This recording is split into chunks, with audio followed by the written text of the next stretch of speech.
on the second paragraph, line 15, is test, and to be able to explain the idea of Reishis Goyim Amalek, and that is to explain the idea of Kacher, Yrim, Moshe's Yadoi. To be able to explain all of that, he was going into the same idea of Reishis in Kedusha. That in Kedusha, in the Neshama of a Yid, there's also the Reishis of the Neshama, the Roish, the Makifim, which is Kai Yechida, and then there's the Koiches Pnimim. So first he's starting from the Koiches Pnimim, the levels of Nefesh, Ruach, Neshama. So he's holding a middle of explaining the idea of Neshama. Neshama is the power of Seichel, we said.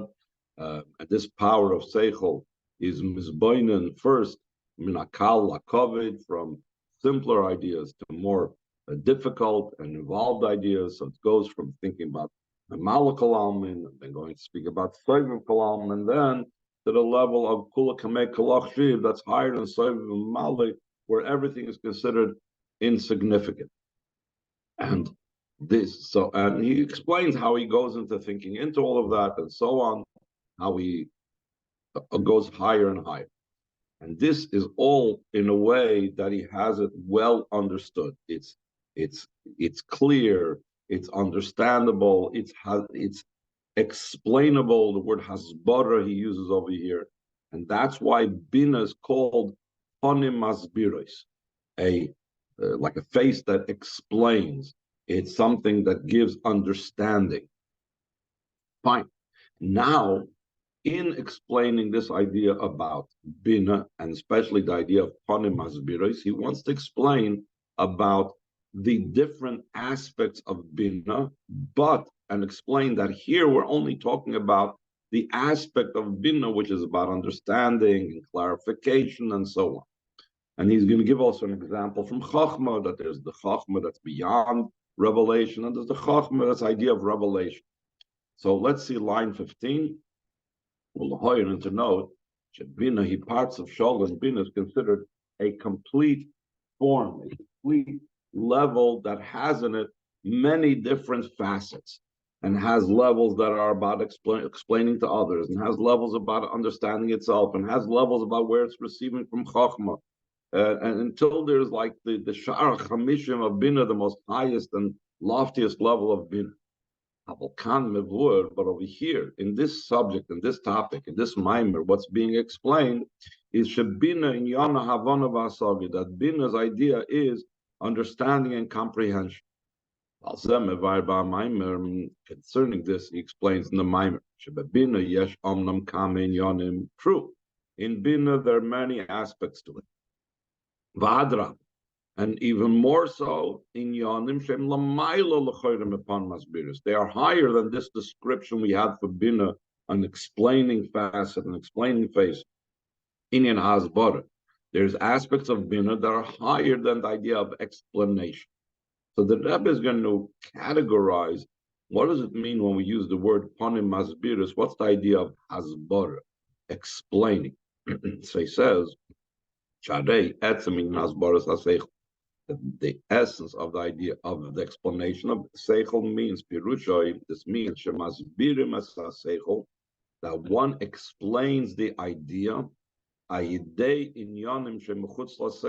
through matters that are taken from outside the idea. That's the entire idea of explanation. The concept of explanation is going and getting something and using it as a tool from the outside to be able to explain the seichel.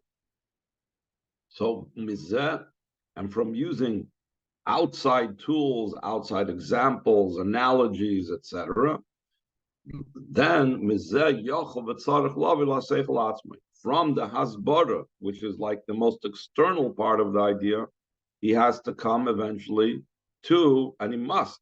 It's not just, you can't stop, let's say, by a mashal. If you have a mashal and a nimshal. So you're going to tell a person a mashal, and that's it. The whole purpose of delivering a mashal is to explain and come to understand the nimshal.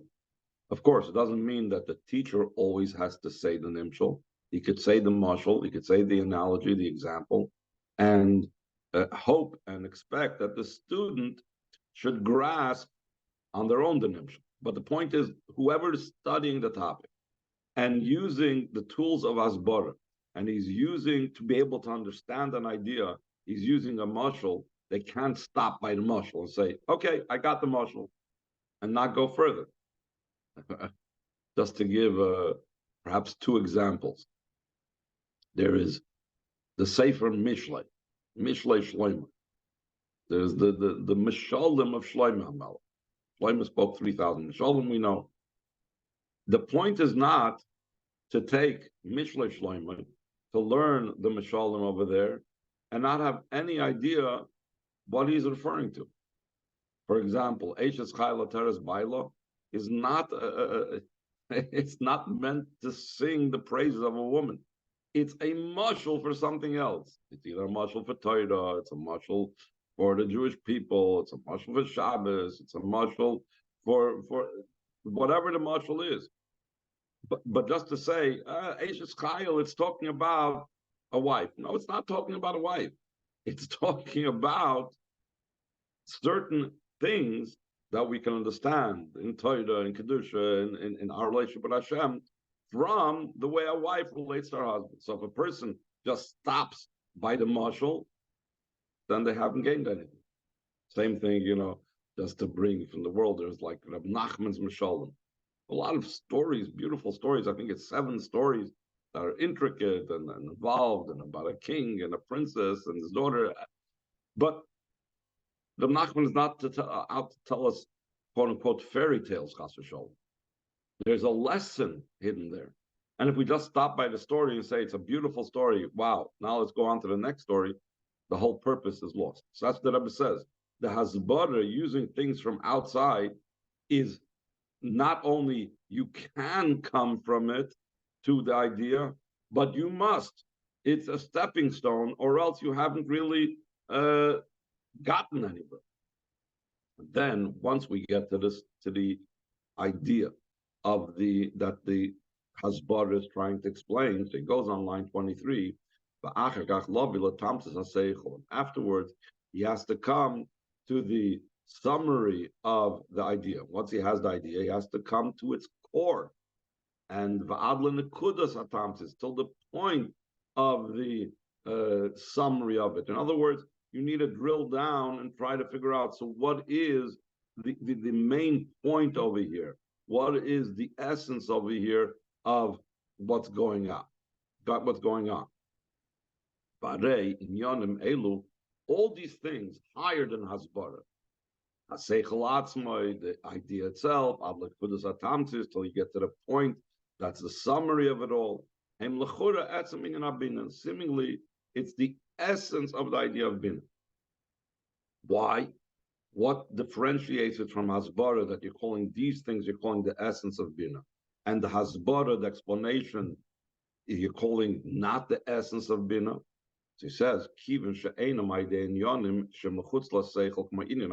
since they don't come about through matters outside of the Seichel, like the explanation. Since the explanation needs tools from the outside, that indicates it's chitzonius. Chitzonius from the word chutz, outside.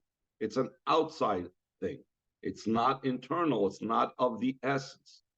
So in some way, you would say, okay, so it's like a side thing of Bina. So he says, no. Apple became top of the next page, top page of Yud. Kreis habina b'shein hakosher inyan hasbara ponim hasbiris dafke. Still in all, what do we call Bina when we want to describe Bina? What's the term that we use? Ponim hasbiris, something that's connected with the idea of explanation. How come? Even though it seems to be that's not the essence, that's only an external aspect of Bina. From this, it is obvious. When this is proven, the main idea of Bina, that aspect of Bina which we relate to the level which we call Neshama, who inyan hasbara is the level of explanation, the concept of explanation, hakshura imavona v'asaga v'tfisa, that is connected with understanding and comprehension and grasping of the idea.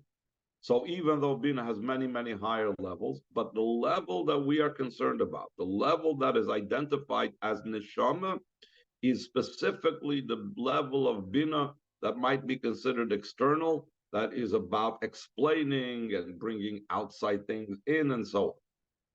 Now it gives an example that we find a similar thing by Chachma, even though the essence of Chachma might be something higher.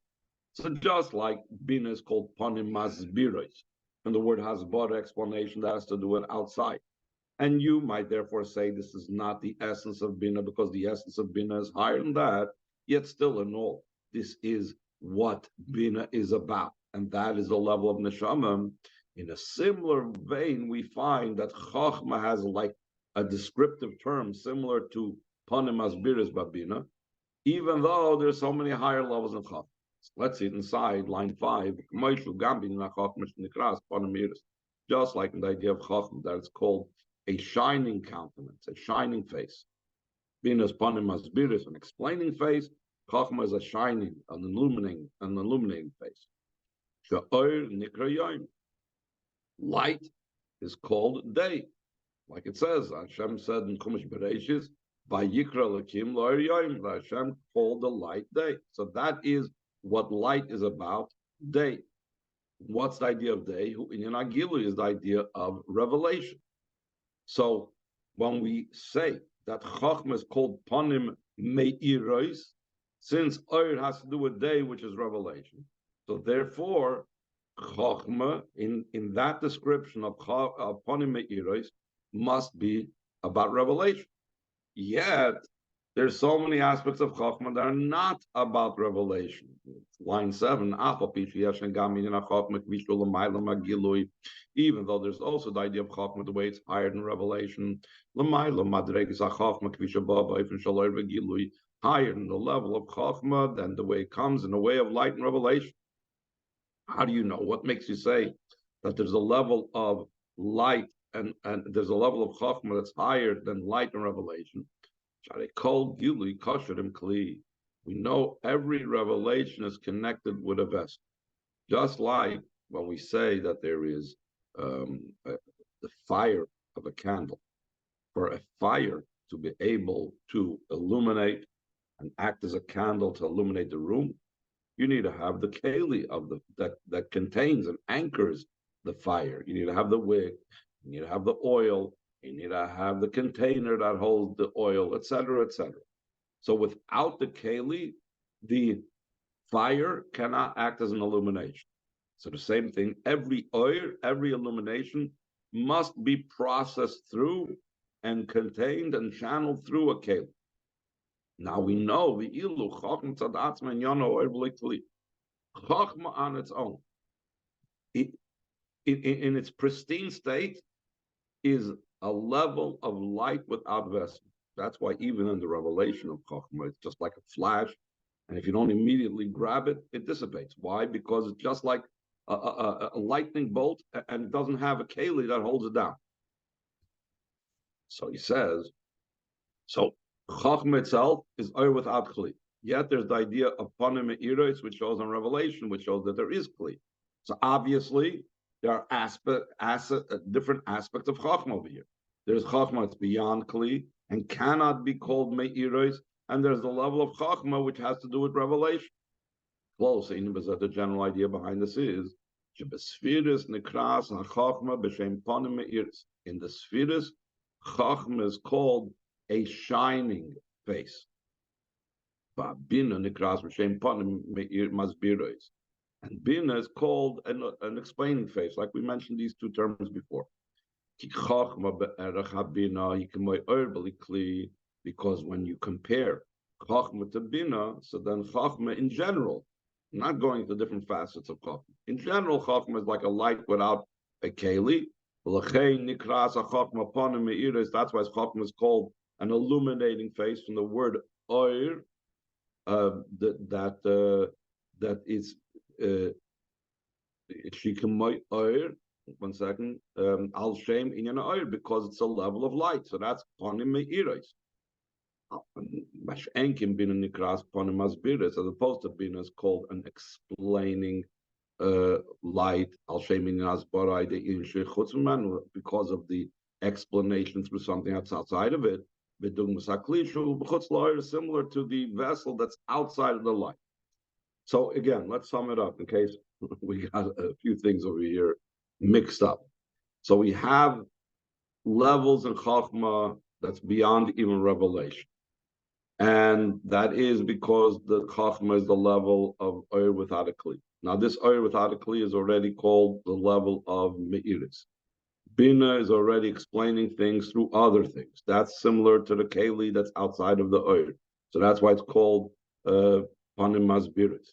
And because of that, it's associated, even though Bina, being the level explaining something, is like the lowest idea of Bina, still in all, that is the level of Bina that we're talking about.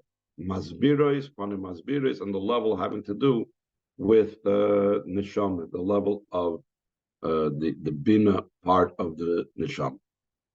So all of this was up to now explaining the level of the Neshama of the 5 names of Nefesh, Ruach, Neshama, Chai, Yechida, and specifically of the 3 internalized and permeating koiches.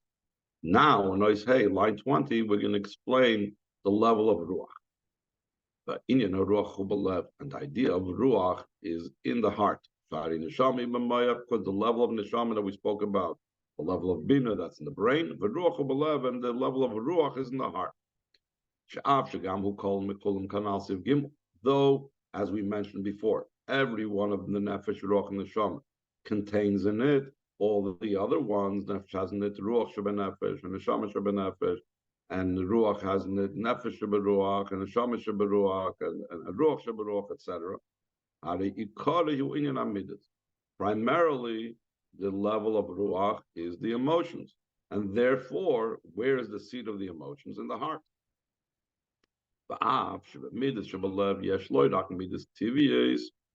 Though in the midas of the heart, there's not just the natural midas, and therefore you understand why it's in the heart, because the heart is where the intuitive midas reside. The only function of the midas is the only function of the intellect on the midas tivis is only to reveal it. So, for example, Chassidus speaks about that every Yid has an innate, inherent love for Hashem. That's called the midah tivis. That's the natural midah. But it's not always revealed. So the intellect, through different methods of meditation in the intellect, that reveals the innate midas that are living in the heart. So they're not coming from anywhere outside of the heart. They're not coming from the intellect. They do not originally reside in the brain and then become transferred or channeled to the heart. No. The midas tivias, their location is in the heart. And the brain's entire function is just to trigger and reveal it. He says, but this is not the only type of midas we have. We have other types of midas also. He says in line 25, Elagam midas nailasiyah. So we have even more higher levels of midas, that they were born from the moichin. They were created by intellect. That was what Tanya calls midas sichlim. The chilu v'rechimu sichlim in the Lashon of Kabbalah. That it's an intellectually created awe and love of Hashem, which means its original location of these emotions are not originally seemingly in the heart. They originated in the brain, because the brain is creating them out of whole cloth. Not like the midas tivias, the innate, inherent midas that all the intellect is doing is revealing what's innately, inherently there, just revealing it and taking it out of its state of dormant to being a state that it's full-blown midah. But the midas sichliim, that are created by intellect, so they're coming from the intellect. So seemingly, it's not really, those midas are not really located in the heart. Then there's an even higher level. There's a level of the inner part of midas, they're like the inner level of the intellect. This is a level of a very high level of midah that comes like together with the intellect. He is so naturally, or he's so intellectually powerful in his, let's say, connection with Hashem, that his midah and his intellectual understanding are like almost on the same level. And it's not even an excitable thing, but he's like completely immersed in the experience of the midah beyond excitability. Similar to what's explained previously, that in the bina there's something even higher than the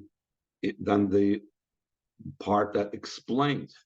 So in other words, like this, just like in bina there's different levels, there's the panim masbiris and there's higher levels in bina, so too in the midas there's higher levels than just that which resides in the heart.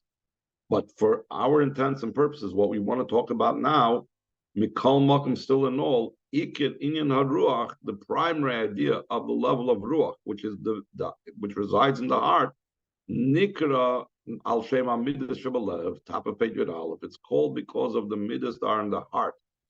Shezel inyan alev shebayu mishkan midas. That's the idea of the heart. That over there is where the midas reside. The idea behind this is, though it's true that there are midas that have to come from the level of intellect through meditation and comprehension. So even whether we're not even talking about the lowest level, the level of midas tivius, which intellect needs to only reveal it, but even midas that need to actually be created by intellect, still the midas are essentially a heart thing. And he's going to explain why. Mikol makom, still in all, inyan halev hu kefi midas, and ba'atzmam, the idea of the heart is the way the emotions are on their own. The intellect is only ancillary and secondary to them. To such a degree that even when the emotions are drawn down from the intellect, and even they're being created by it, and they're being given birth by the meditation and the comprehension. So it's not just that the intellect is revealing the emotions, the level of the midas tivius, but it's midas sichlium, where the intellect is creating the emotions. But once they have been created by the intellect, so he says in line 8, after they have been created by the intellect, they become something independent. And because of that, now their location is in the heart, it's not in the brain. True, before the brain actually gave birth to the midas, there was the midas, Shebeseichel, and all these different levels that Chassidus talks about. But once the intellect has been successful in actually giving birth to the emotions, so then the emotions are separate from the brain. They're not located in the heart. Similar to physical birth, that once a child has been born, though initially it came from the father's brain, etc., but once the child has been born, now it's completely independent from the father. It's a different entity. It's a separate being. And to such a degree is going to prove that the midas are so separate and independent of the intellect. So he says in line 9, to such a degree, they can be much stronger than the intellect. Explained at the length in many places that it's possible for a person's intellect to be not so like deeply enamored and involved in something, but once the intellect creates these emotions, so now the emotions run away, and they're like much powerful. They get like so involved, much more powerful than the intellect that actually gave birth to them. Like explained at length in many places, and the reason is that the like we're soon going to say, because the midas really have its own source. Line 11, like it's explained sometimes, even concerning the emotions that were created from the intellect. Their entire existence is only from the intellect. Even coming down from the midas, the way they're on the intellect, the way the midas are in the brain. It's not totally and completely from there. Rather, the neshama has midas and as a separate thing from intellect, even though we're calling that the intellect gives birth to the midas. The imkain, what's the proof that midas are not entirely made and created by the brain, but that by the moichin? The imkain, if the midas were completely and totally made by the intellect, how is it possible that their very being should be the opposite of intellect? Their character traits, their nature is completely different. And he goes on to explain. The intellect is something that's internal for the person themselves. They don't need another person. Not only that, another person can disturb their intellect. The ideal place where to succeed in coming up with ideas and so on is when others are not interfering with your thought process. But midas, the entire idea of emotions, is reacting and connecting and associating and relating to another. That's one major difference between moichin and midas. Another example of a difference in character between moichin and midas is moichin is in a pleasant state and in a quiet, relaxed state. Midas specifically in a tumult and a storm. Why is that so? Because midas are not created entirely by moichin, despite the fact that we're saying that it's born from the moichin. How come? The idea behind this is midas nasis. The reason why the midas become their separate entity that's bound up with the level of ruach that's in the heart, and now they're completely independent with their own nature and characteristics. Though we said we're talking here about the level of midas that are not just revealed by the intellect, but midas that are given birth by the intellect. Even when the brain gives birth to the midas, it's not that the brain have to actually create an entirely new thing.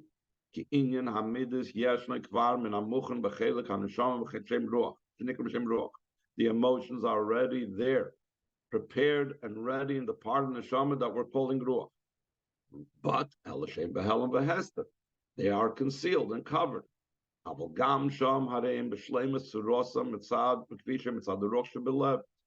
there, they are in their complete form, the way they are, from the level of the ruach that's in the heart.